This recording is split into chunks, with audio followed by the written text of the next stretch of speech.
இனி உறவுகளே, பாசங்களே, பொதுவா நான் சொல்லக்கூடிய விஷயங்கள் பொதுவானவை, யாரையும் தனிப்பட்ட முறையில குறிப்பிட்டு சொல்லக்கூடிய விஷயங்கள் இல்லை. ஆனால் இன்னைக்கு உலகத்துல நடக்கக்கூடிய விஷயங்களை நான் கொஞ்சம் அழகா அதை பாலிஷ் பண்ணி நான் சொல்லிட்டு இருக்கேன். இது உண்மை நடக்குது. வாழ்க்கையில கஷ்டங்களை மட்டுமே அனுபவிச்சு, அவன் கஷ்டங்களை அனுபவிச்சா கூட பரவாயில்ல, தன்னோட ஒரே புள்ளிய எப்படியாவது கரையேற்றிடும். நாம ஒரு விவசாயியா இதை குத்தகை எடுத்து பண்றோம், 1 ஏக்கரா நிலம் இருக்கு, அதை வச்சு காலம் ஓட்டிட்டு இருக்கோம் அப்படிங்கிற நிலைமை நம்ம பிள்ளைக்கு வரக்கூடாது. அவன் நல்ல கவர்மெண்ட் உத்தியோகத்தில் போய் உட்காரணும், நல்ல ஒரு பொண்டாட்டி கட்டிக்கணும், நல்ல குழந்தை பெற்றுக்கணும், நல்லா இருக்கணும்னு நினைக்கக்கூடியவன் தகப்பன். காமாட்சி அப்படித்தான். என்னோட மனைவி காமாட்சி அவரை புரிஞ்சுக்கிட்டு சந்தோஷமா அவ்வளோ அழகா வாழ்ந்துகிட்டு இருந்த அந்த குடும்பத்துல ஒரு புண்ணியவதி வந்து சேர்ந்தான். இவர் தான் கல்யாணம் பண்ணி வச்சார்.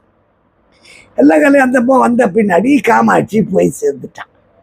போய் சேர்ந்த புண்ணியவதி கூடவே கூட்டிட்டு போக கூடாதா? ராமசாமிய பாடு அல்லாட்டம் ஆயிப்போச்சு. அதை தொடாதே, இதை தொடாதே, ஐயோ அதை தொட்டா கெட்டு போயிடும், டிவி ஆன் பண்ணாதே, உனக்கு தெரியாது அப்படின்னு எல்லாம் கிண்டல் பண்ண ஆரம்பிச்சான். அந்த அம்மா கண்டமேனிக்கு பேசும்.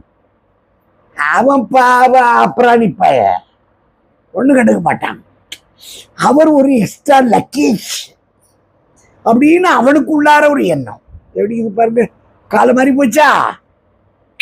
இப்படிப்பட்ட ஒரு குழந்தைக்காக உழைச்சி உழைச்சி உழைச்சி ஓடா போனாரோ, இருந்து 1 ஏக்கரா வித்து அவனை வந்து ஒரு ஆளாக்கினாரோ, ஒரு அரசு வேலைக்கு அனுப்பிச்சாரோ, அவனுக்கு ஒரு கல்யாணம் பண்ணி வச்சாரோ, எல்லாம் வீணு.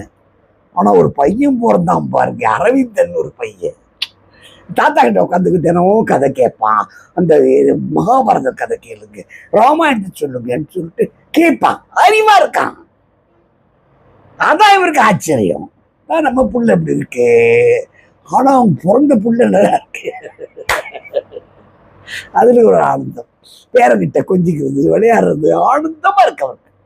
ஆனா அவருக்கு ஒரு அலுமினி தட்டி கொடுத்துட்டாங்க, ஒரு கிளாஸ் ஒண்ணு, அது எவர் சில்வர் கிளாஸ் கொடுத்துட்டாங்க. காலையில் ஏதாவது உப்புமா குப்புமாக்குன்னா அதை கொடுப்பாங்க, கஞ்சி கிஞ்சி கொடுப்பாங்க, மத்தியானம் சாப்பாடு கொஞ்சம் கொடுப்பாங்க, ராத்திரி அங்கேயே படுத்துக்குவார். ஒரு போர்வை மட்டும் அவருக்கு கொடுத்தாங்க.